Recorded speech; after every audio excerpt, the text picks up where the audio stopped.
곧 여호와의 일들을 기억하며 주께서 옛적에 행하신 기이한 일을 기억하리이다. 또 주의 모든 일을 작은 소리로 들으며 주의 행사를 많은 소리로 들으리이다. 하나님이여 주의 도는 극히 거룩하시오니 하나님과 같이 위대하신 신이 누구오니까.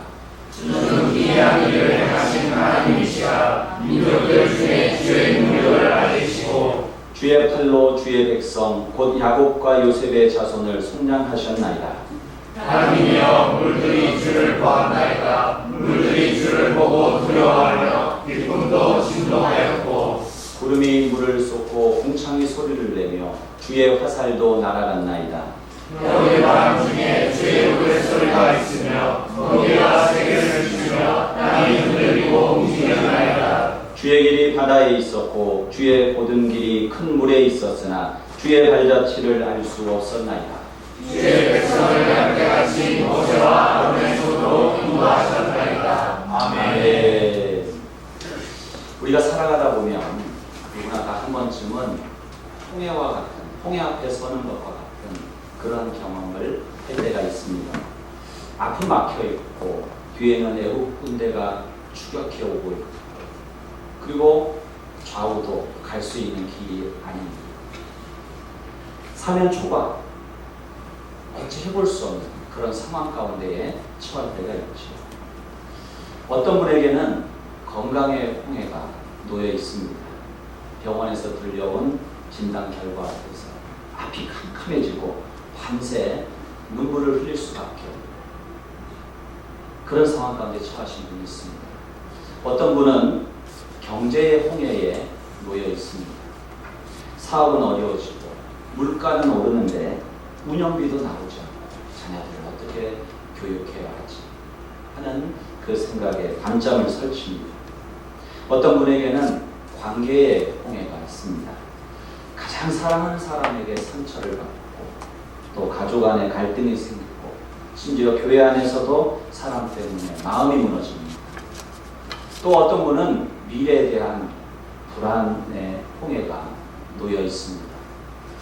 나라 안팎이 혼란스럽고 또 전쟁의 소식으로 경제가 불확실한데 세상은 또 AI다 뭐다 급변해 가는데 따라갈 수 없는 이런 상황 속에서 앞으로 어떻게 살아야 하는가 불안과 두려움이 마음을 짓누릅니다. 시편 77편 를 쓴 이 기자도 바로 그런 자리에 서 있었습니다. 본문 앞에 1절부터 읽어보면 그는 잠도 자지 못하고 기도 응답도 제대로 받지 못했고 영혼이 쇠약해질 정도로 고통을 당하고 있었습니다. 7절로 8절에서 이렇게 절규를 합니다. 주께서 영원히 버리실까? 다시는 은혜를 베풀지 아니하실까? 그의 인자하심은 영원히 끝났는가? 그의 약속하심도 영구히 패하였는가? 믿음의 사람도 이런 회의적인 질문을 할 때가 있습니다. 신앙생활 오래 한 사람도 절망할 수 있습니다. 그러나 중요한 것은 시편 기자가 그 절망 속에 머물러 있지 않았다는 사실입니다. 그는 어느 순간 시선을 자기 문제에서 하나님께로 돌렸다는 거예요. 그게 신앙이죠. 어려움은 누구나에게 닥쳐오죠. 누구나에게 문제는 있습니다. 그러나 신앙은 그 어려움과 문제 속에서 눈을 들어 하나님을 바라보는 것입니다. 내가 산을 향하여 눈을 들리라. 나의 도움이 어디서 올까? 나의 도움이 천지를 지으신 여호와에게서 올까? 그게 신앙이죠. 그리고 홍해 사건을 이 시편 기자는 묵상하기 시작합니다. 우리는 어려움이 있을 때 하나님 앞에 기도하라라고 하는 말을 쉽게 합니다. 하나님을 바라보라 볼 이야기를 합니다. 그런데 하나님이 보이십니까? 하나님이 보이시는 거죠. 안 보이잖아요. 그러니까 기도를 안 하게 되잖아요. 지난주 설교 제목이 뭐죠? 금방 까먹으시죠. 기도를 회복하시라는 그런 말씀인데 하나님은 눈에 보이지 않아요. 그러니까 말씀을 듣고 아멘 해놓고서는 기도 안 하게 돼요. 그게 우리의 삶이에요. 그렇지만 참 감사한 것은 일주일은 월요일이 시작이 아니라는 거예요. 무슨 요일이 시작입니까? 주일. 일요일, 주일이 시작이에요. 그래서 일, 주일, 월, 화, 수, 목, 금, 토. 오늘부터 다시 시작하십니다. 오늘부터 다시 시작. 아멘. 예. 하나님이 자비하심이 무궁하십니다.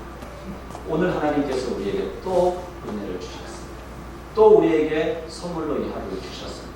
오늘 다시 시작하는 겁니다. 또 하나님은 새해를 주시잖아요.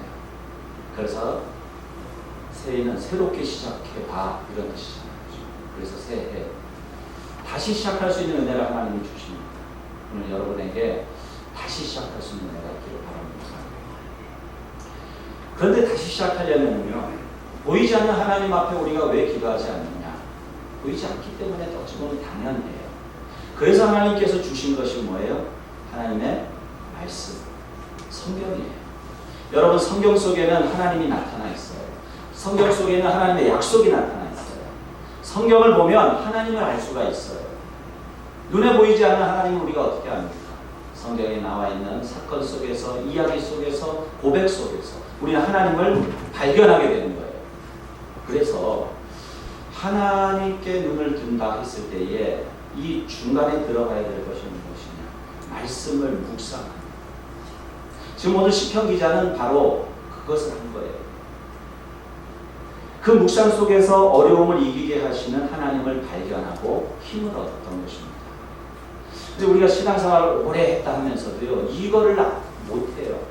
이거를 안 해요. 그래서 우리의 신앙이 늘 그 자리인 거예요. 여러분, 신앙생활을 몇십 년을 해도요, 하나님의 말씀을 읽고 묵상하고 그 말씀을 따라 살아가려고 애쓰지 않으면 그 신앙은 그 자리예요. 100년을 신앙생활해도 똑같아요. 그러나 어제 예수님을 믿어도 오늘 내가 하나님의 말씀을 묵상하고 살아가면 그 믿음은 성장해요. 잘 안 되죠. 물론 어렵죠. 그렇지만 그렇게 살고자 노력하는 것. 하나님 그것을 기쁘게 봐주시는 거예요. 오늘 우리도 이 시편 기자가 발견한 하나님을 말씀 속에서 발견하고 또 홍해 앞에 선 우리의 현실을 극복하는 지혜를 얻을 수 있기를 바랍니다. 오늘 말씀 속에서 이 시편 기자는 세 가지 하나님에 대해서 발견합니다. 첫째는 홍해 앞에서 우리도 마찬가지인데요, 역사의 주관자 되신 하나님을 기억해야 합니다. 기억. 여러분 기억력 좋으십니까? 나도 옛날엔 기억이 좋았지, 기억력 좋았지. 근데 이제는 기억이 휘발성, 그냥 날아가고. 아이고, 너무 나이 먹으니까 그래요. 우리의 기억이 어떻게 금방 날아가는데 안 날아가는 기억들이 있지 않습니까? 옛날의 기억, 좋았던 기억, 힘들었던 기억들도 물론 있겠지만 여러분 머릿속에 좋은 기억들만 남기를 바랍니다. 다 힘들고 어려웠던 것들, 마음에 맺힌 것들을 다 기억하고 있으면 우리가 어떻게 살겠어요? 망각도 은혜죠. 그러나 여러분 잊지 말아야 될 것이 있고 또 여러분이 좋은 기억을 만들어 가시길 바랍니다. 인생이 기억을 먹고 산다고 하잖아요. 그렇다면 좋은 걸 먹어야죠. 좋은 기억을 만드십시오. 그것은 오늘을 여러분이 잘 살는 겁니다. 오늘을 아름답게 사랑하고 오늘을 아름답게 만들어가면 여러분 좋은 기억을 가집니다. 특별히 자녀들과 좋은 기억을 많이 만드시기 바랍니다. 기다리지 마시고 찾아가세요. 기다리지 마시고 전화하세요. 기다리지 마시고 먼저 만나세요. 그래서 좋은 기억을 만들어 가시고 아름다운 기억 가운데 살아가시길 축원합니다. 특별히 기억해야 될 것이 뭐냐? 하나님의 말씀입니다. 하나님이 어떤 분이신가에 대한 기억이에요. 오늘 보면 11절에서 곧 여호와의 일들을 기억하며 주께서 옛적에 행하신 기이한 일을 기억하리라.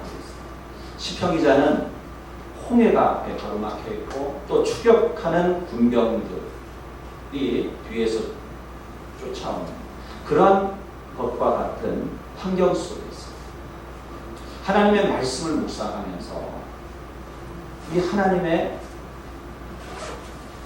그 역사를 묵상하게 된 거예요. 말씀을 통해서. 여기서 기억한다라고 하는 이 말은 단순히 과거를 회상하는 것을 의미하는 것을 넘어서서 하나님이 과거에 하셨던 일을 현재의 문제 속으로 가져오는 믿음의 행위를 말합니다.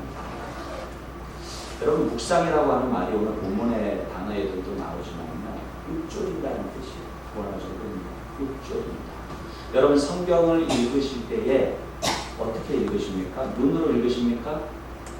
아니면 소리내서 읽으십니까? 여러분이 이것을, 저도 이제 우리 학생들, 청년들하고 성도님들하고 성경 통독 수련회도 하고 했는데 3박 4일 동안 아침부터 저녁 늦게까지 성경만 읽습니다. 그래서 신약을 다 통독하고 아니면 구약을 통독하고 그렇게 해보았는데 힘들까요? 안 힘들까요? 힘듭니다. 엄청 힘듭니다. 소리를 내서, 그래서 혼자 하지 않고 돌아가면서 성경을 읽고 다음 사람입니다. 그런데 수련회 끝나고 나면 거의 탈진에 빠져요. 쓰러집니다. 그 정도로 힘이 다. 그런데 그러면 소리를 안 내고 성경을 읽으면 어떻게 될까요? 졸려요. 졸리십니다. 풀쏘기보다 말씀인데 졸리시면 안 되는데, 그래서 성경은요 묵상을 갖다가 읊조리다라고 하는 의미로 말씀을 주고 있어요. 말씀은 읊조리, 조그만 소리, 들릴락말락하는 소리로 여러분이 성경을 읽으면 가장 좋아요. 그럴 때의 말씀이 새롭게 우리에게 다가옵니다. 그리고 그 말씀을 우리의 삶의 문제와 연결시키는 거예요. 묵상이라고 하는 것은 그때 거기서의 사건을 지금 여기서의 사건으로 연결하는 게 묵상이에요. 그때 거기서 있었던 일이 지금 여기서는 어떤 의미입니까? 그것을 묻는 것이 묵상이에요. 그래서 그때 역사하셨던 하나님이 오늘 나의 하나님이 되는 거예요. 그때 성경 속의 기억이 오늘 현실의 나의 기억 속에 살아나는 거예요. 그게 묵상입니다. 출애굽 당시의 이스라엘은 완전히 갇혀있는 상태였어요. 앞에는 홍해가 놓여있고 뒤에는 바로의 병거 600승이 쫓아오고 있고 좌우로는 광야 길이에요. 길이 아니죠. 광야요, 광야. 인간적으로 보면 그야말로 끝이요 절망입니다. 그렇다면 하나님께서는 이스라엘 백성들을 기껏 출애굽시켜서 그 홍해 앞에서 혹은 홍해 수장시키기 위해서 끌고 오셨단 말입니다. 백성들은 절망스러운 현실 앞에 맞닥뜨리면서 하나님에 대한 의문과 분노를 나타내기 시작합니다. 불신앙의 모습이죠. 그런데 놀랍게도 하나님은 그 상황을 모르고 계셨던 것이 아니라 오히려 그것은 하나님이 허락하신 상황이었다는 거예요. 출애굽기 14장 4절을 보면 내가 바로의 마음을 완악하게 한지, 누가 바로의 마음을 완악하게 했다고요? 하나님. 바로가 그들의 뒤를 따르리니, 지금 애국 군대가 따라오고 있는데 누가 허락하신 거예요? 하나님께서는 왜 그렇게 하셨을까요? 하나님이 역사의 주인이심을 만민에게 드러내기 위해서. 뒤에 보면 내가 그와 그의 온 군대로 말미암아 영광을 얻어 애국 사람들이 나를 여호와인 줄 알게 하리라. 곧 역사의 주인이 하나님이시라고 하는 사실을 만민에게 알게 하기 위해서 그런 상황을 주신 거예요. 할렐루야. 쉽게 할렐루야 하기가 어렵습니다. 사실 너희를 향한 나의 생각은 내가 아노니 재앙이 아니라 곧 평안이요 너희 장래에 소망을 주려 하는 생각이라. 이 말씀은 어디에 나오는 말씀일까요? 예레미야서에 나오는 말씀인데요. 이스라엘 백성들이 바벨론에 의해서 포로로 끌려가는 그 상황 가운데 주신 말씀입니다. 재앙에, 그런데 주님 말씀하시기는 내 뜻은 평안을 주는 거예요. 그리고 너희 장래에 소망을 주려 하는 것이다 라고 말씀해 주고 있어요. 그 바벨론 포로로 끌려가는 그 상황, 그 사건이 얼마나 처참하고 참담합니까? 그러나 하나님의 뜻이 어디에 있습니까? 하나님의 목적이 어디에 있습니까? 그 일을 통해서도 하나님이 일하고 계시고 하나님의 그 선하신 뜻으로 향해 가고 있다는 사실을 믿으시기 바랍니다. God is good. 하나님은 선하십니다. 그 선하신 하나님을 신뢰하시기 바랍니다. 그래서 여러분의 문제가 여러분의 삶 가운데 힘들게 할 때 왜 나에게 이런 일이 일어났을까라고 묻지 마세요. 왜라고 하는 말 대신에 누가로 바꾸세요. 누가 이 일이 일어나게 하셨어요? 누가 일어나게 하셨어요? 하나님이 나에게 이 일이 일어나게 하셨다라고 여러분이 받아들이기 시작한다면 그때부터 하나님의 역사를 보시게 될 겁니다. 성도는 우연을 믿지 않습니다. 왜요? 하나님이 섭리하심을 믿기 때문이에요. 하나님이 인도해 가시는 거예요. 하나님이 이끌어 가시는 거예요. 창세기에 보면 우리는 요셉이라고 하는 인물을 만납니다. 그는 17살에 형들의 시기에 의해서 애국 보디발의 노예로 팔려가고 거기서 성실하게 하나님 앞에 살았지만 보디발의 아내의 유혹을 뿌리쳤다라고 하는 것 때문에 오히려 누명을 쓰고 옥에 갇히는 억울한 신세가 되고 옥에서 많은 시간을 보내게 돼요. 그리고 우여곡절 끝에 바로 왕의 꿈을 해몽해주고 결국 30살에 애굽의 총리 대신이 됩니다. 그러면 그가 억울하게 팔려간 그 시간으로부터 총리 대신이 되기까지 13년이라고 하는 세월이 흐른 거예요. 짧은 시간입니까? 젊은 나이에 13년의 세월, 정말로 소중하고 긴 시간인데 그 시간을 그는 노예로, 죄수로, 특별히 억울하게 고난 가운데 살았던 거예요. 그런데 훗날 그가 창세기 50장 20절에서 이제 아버지가 죽고 혹시 요셉이 우리한테 이제 보복하지 않을까라고 하는 두려움 가운데 떠는 형들에게 이런 이야기를 합니다. 당신들은 나를 헤아려 하였으나 하나님은 그것을 선으로 바꾸사. 누가 선으로 바꾸셨어요? 하나님. 좋은 일이 아니에요. 노예가 된다는 것, 죄수가 된다는 것, 억울한 누명을 쓴다는 것 좋은 일이 아니에요. 그런데 그것을 누가 선으로 바꾸시느냐? 하나님이 바꾸십니다. 왜요? 오늘과 같이 많은 백성의 생명을 구원하게 하시려 하십니다. 우리는 하나님의 구원의 섭리를 몰라요.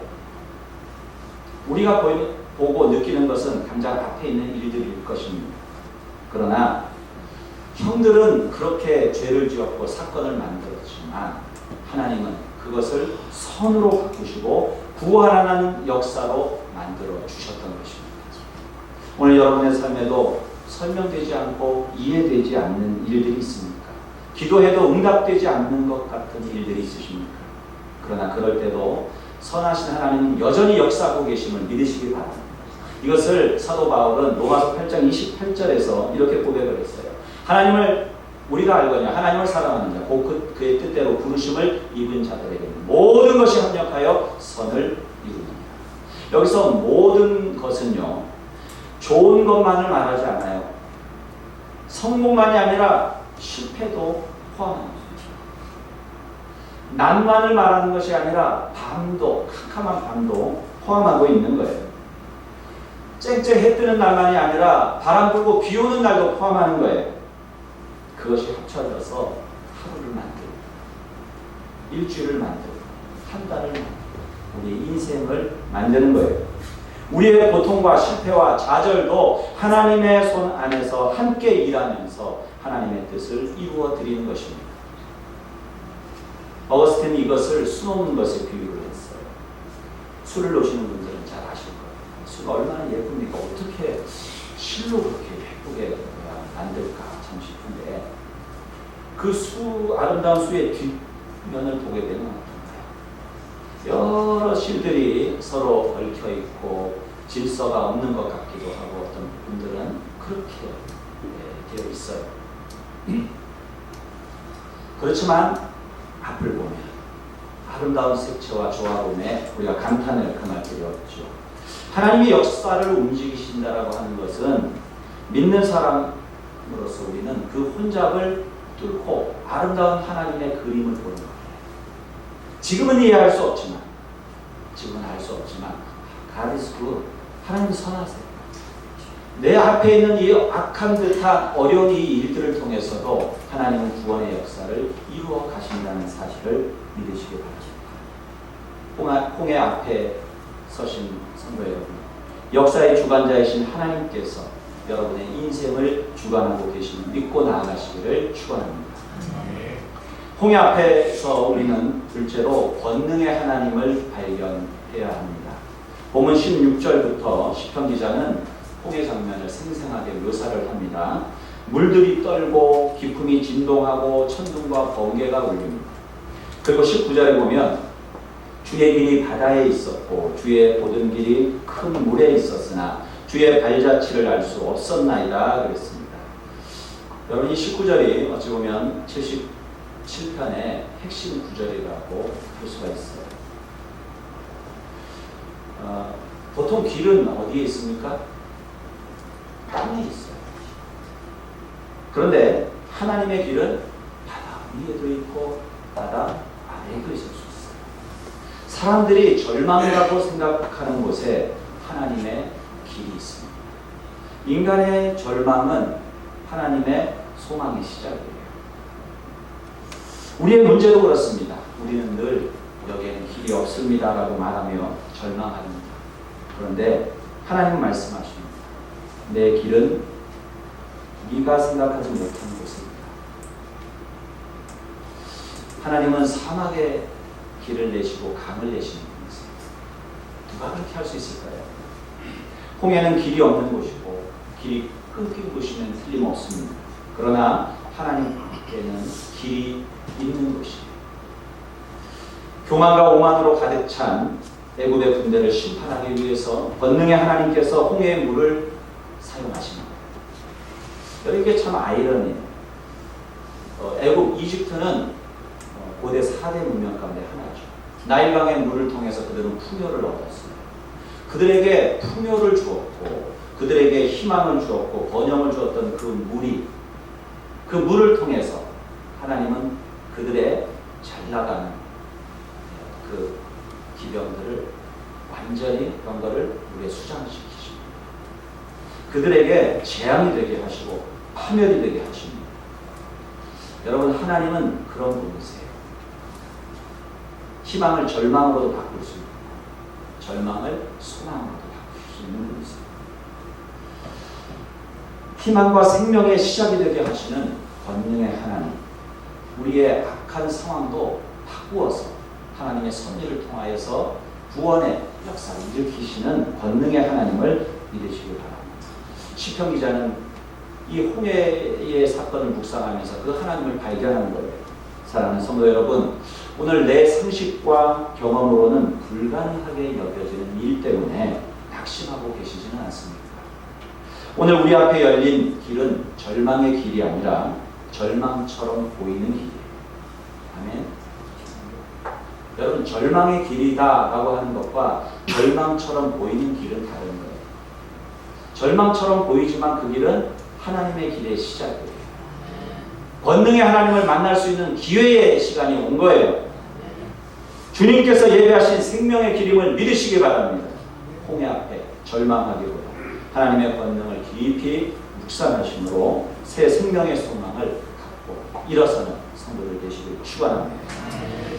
세계 2차 대전 때에 유대인들 300명을 살린 코리테붐이라고 하는 분이 계십니다. 네덜란드 분이신데 이 여사가 결국 그 사건으로 인해서 본인뿐만 아니라 가족이 다 죽음의 수용소에 갇히게 돼요.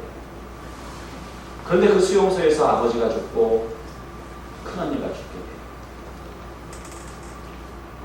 전쟁이 끝나고 이 코리테붐 여사는 화해와 용서와 치유의 사역을 해요.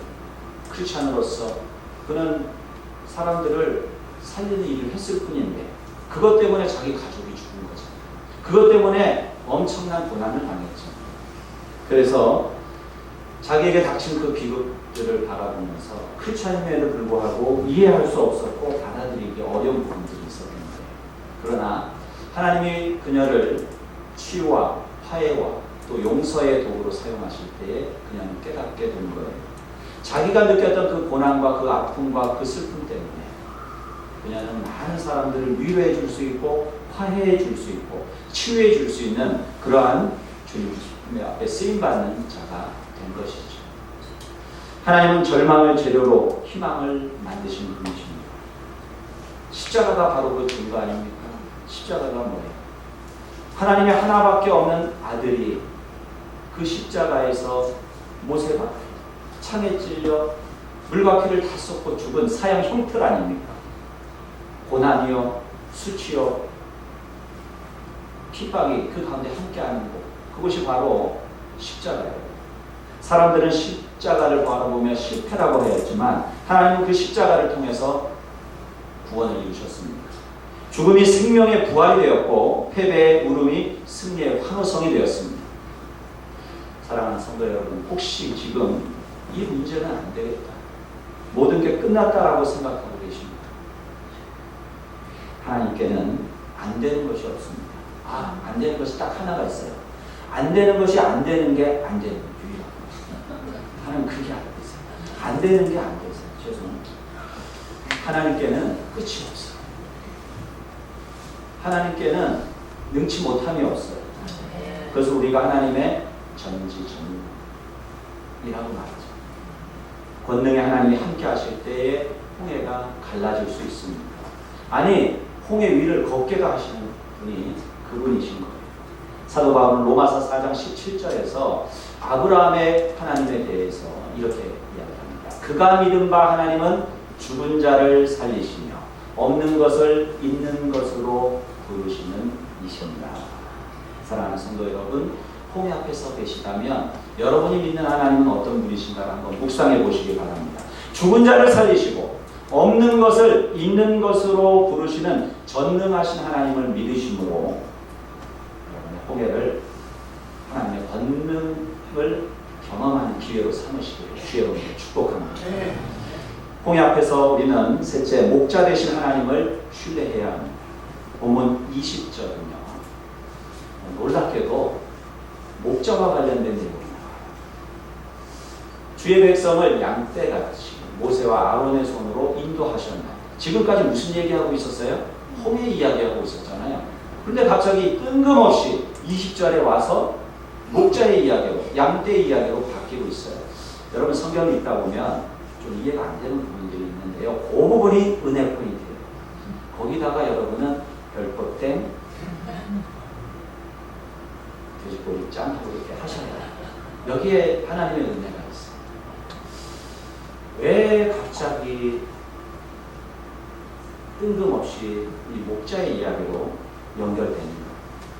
시편 기자가 왜 그렇게 고백을 했을까? 우리는 하나님께서 홍해를 가르신 목적이 무엇인가를 아셔야 돼요. 왜 하나님이 홍해를 갈라주셨을까요? 홍해를 가른다라고 하는 그 기적 자체의 목적이 있지 않다는 것을 아셔야 된다는 말이에요. 하나님이 홍해를 갈라주신 목적은 백성을 인도하기 위함. 여러분, 달이 있을 때 달을 보라고 손가락으로 가리키면 뭘 봐야 돼요? 뭘 봐야 돼요? 손가락 봐야 됩니까? 이래서 문제예요. 달을 보셔야 돼요. 손가락을 보지 말라는 거예요. 근데 우리는 지금 뭘 보고 있는 거예요? 손가락을 보는 거예요. 기적만 보는 거예요. 여러분, 하나님의 기적으로 병이 나아도 그 사람이 다시 병 안 들고 안 죽습니까? 또 병 들고 죽어요. 또 병 들고 죽는다니까. 여러분, 사업이 힘들어서 하나님을 기도했더니 하나님이 다시 소생하게 해주셨어요. 할렐루야. 그러면 어려움이 없습니까? 사업에? 또 어려움이 와요. 그러면 왜 하나님이 그런 기적을 보여주신 거예요? 그것을 통해서 보라는 거예요. 내가 너와 함께하겠다. 내가 너의 하나님 되겠다는 거예요. 하나님이 우리에게 주시고자 하시는 것은 그 기적보다도 훨씬 더 큰 거예요. 그것은 무엇이냐? 바로 하나님 자신입니다. 내가 너에게 나를 준다는 거예요. 나를 만나라는 거예요. 나를 받으라는 거예요. 그런데 우리는 마치 어린아이가 선물을 주는 아버지는 안전에도 없고 선물만 갖고 좋아하는 어린아이처럼 그런 신앙생활을 하는 거예요. 그 선물 누가 줬어요? 아버지가 주신 거예요. 여러분의 어려움 속에서 그것을 이겨내게 하시는 것 하나님이 하시는 거예요. 그 하나님을 받으셔야 돼요. 그 하나님을 만나셔야 돼요. 그 하나님과 동행하셔야 돼요. 하나님의 임재 안에 살아가야 되는 거예요. 그것이 가장 큰 선물이에요. 이스라엘 백성이 홍해를 건넌 후에 끝납니까? 뭘 만나요? 광야는 사람이 살 수 없는 곳이에요. 그곳에서 하나님은 구름 기둥과 불 기둥으로 만나와 메추라기로 반석에서 솟아나는 샘물로 그들과 함께 하셨습니다. 그게 복이에요. 그게 진정한 축복이에요. 하나님의 함께 하심이 복이에요. 여러분의 어려움을 통해서 목자 되신 하나님을 만나시길 축원합니다. 시편 23편 4절에 보면 내가 사망의 음침한 골짜기를 다닐지라도 해를 두려워하지 않을 것은 주께서 나와 함께 하심이라. 할렐루야. 성경은 네가 사망의 음침한 골짜기로 다니지 않을 것이라고 말하지 않아요. 그 가운데 내가 너와 함께 하실 거라고 말씀하고 계신 거예요. 이게 복이에요. 여러분 인생의 어려움이 다 사라지는 것이 복이 아니라 어려움이 있어도 그 가운데 하나님이 함께 하심이 진정한 복이심을 믿으시기 바랍니다. 그 목자 되신 하나님을 만나는 귀한 경험이 홍해 앞에서 있게 되시길 바랍니다. 사랑하는 성도 여러분, 홍해보다 더 크신 하나님을 바라보십시오. 여러분의 문제보다 더 크신 주님을 바라보십시오. 그러나 그 바라봄은 눈에 보이지 않는 하나님을 바라보면 말씀을 통해서 바라보는 거예요. 여러분이 힘들고 어려울 때 홍해 앞에 있을 때 하나님의 말씀을 펼치세요. 시편 기자도 홍해 사건을 묵상하면서 하나님에 대한 세 가지를 발견하게 된 거예요. 우리도 그 하나님을 발견해야 돼요. 역사의 주관자이신 하나님, 홍해 가운데 길을 내시는 권능의 하나님, 광야 끝까지 함께 하시는 목자 되신 하나님. 오늘 여러분 앞에 어떤 홍해가 놓여 있습니까? 건강의 홍해입니까? 경제의 홍해입니까? 관계의 홍해입니까? 미래에 대한 불안과 두려움의 홍해입니까? 홍해가 크다고 낙심하지 마세요. 제가 힘들고 어렵다고 낙심하지 마세요. 절망하지 마세요. 우리 하나님은 그 문제보다도 여러분의 홍해보다도 훨씬 크신 분이십니다. 출애굽기 14장 13절에 보면 홍해 앞에서 그 크신 하나님을 발견한 모세는 이렇게 외칩니다. 너희는 두려워하지 말고 가만히 서서 여호와께서 오늘 너희를 위하여 행하시는 구원을 보라. 사랑하는 성도 여러분, 홍해를 바라보지 말고 하나님을 바라보십시오. 문제를 바라보면 문제만 커져요. 하나님을 바라보면 문제는 작아집니다. 그러면 하나님께서 홍해를 가르시듯이 홍해 위를 걷게 하실 것입니다. 반드시 하나님의 영광을 나타내게 하시고 역사의 주관 되신 하나님, 권능의 하나님, 선한 목자 되신 하나님을 만나게 될 것입니다. 그 하나님과 함께 하십니다. 홍해를 건널 뿐만 아니라 일평생 주님과 동행하는 복된 삶 살아가시기를 주의 이름으로 축원드립니다.